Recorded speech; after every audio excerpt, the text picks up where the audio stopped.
Hey the rulers, DeMeulle73 here, and let's go take a look at our favorite doll puppeteer Sherry in Sherry-Lympians. Let's jump in. This lesson brought to you by Odyssey Games for pre-orders and sealed product, CCG Prime for tons of singles and supplies, Cardo Doko for international rulers looking for products, and FowlLibrary.com for articles and wonderful deck lists, as well as our guest lecturer members King Pearlshine, Vite Ramen, Mognite, and Darren Noblock. Class is in session. So this is the deck list for Sherry. Just a reminder as we get started that Crimson Moon Battleground comes out next week, so you're going to want to make sure the pre-releases are next week, so you want to make sure to get your pre-orders in with Odyssey Games before they sell out, so you're ready for that new set when it comes out. Sherry-Lympians, it is this idea, it was kind of showcased to me in playing games with Steven Holsheiser, and then I kind of took his list and tweaked it and added some stuff in to kind of shore up some things I noticed about it. But it's really fun, honestly. It's a really fun list.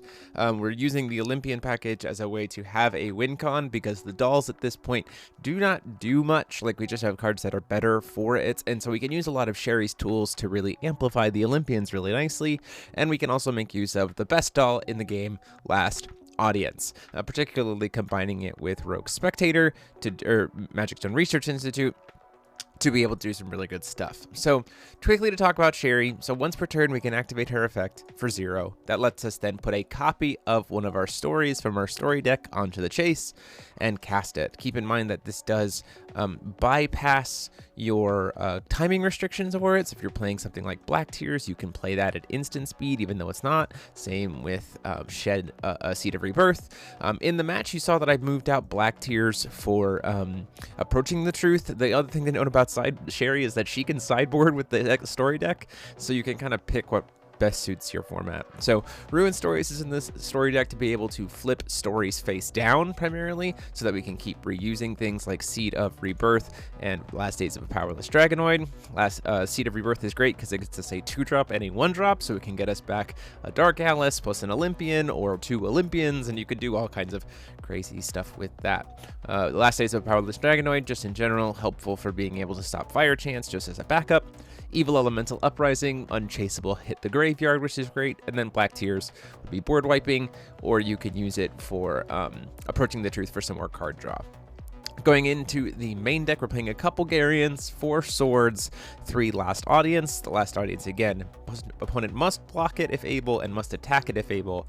So combine that with Magic Stone Research Institute and a suite of different stones, and suddenly they have this big old thing that they have to commit stuff to attacking, and then usually their stuff will die, which is pretty great. And if they kill it, it was a 1-drop that you quick cast at the end of your opponent's turn, like whatever. It also makes for really cool battle manipulations by swinging in with it even for 0, because your opponent then has to attack, has to block, so you can kind of control the battlefield that way as well. 3 Dark Alice Rabbit Princess, and then the suite of Olympians is one of most of them, but 2 Persephones, 2 Ares, 2 Hera, and 2 Athena. And 2 Aphrodite. Most of these are light, so it's very helpful to be able to quick cast them in with Tea Party, and then Persephone just has the added bonus of also being not like Grave Hate or, you know, put something back in their hand.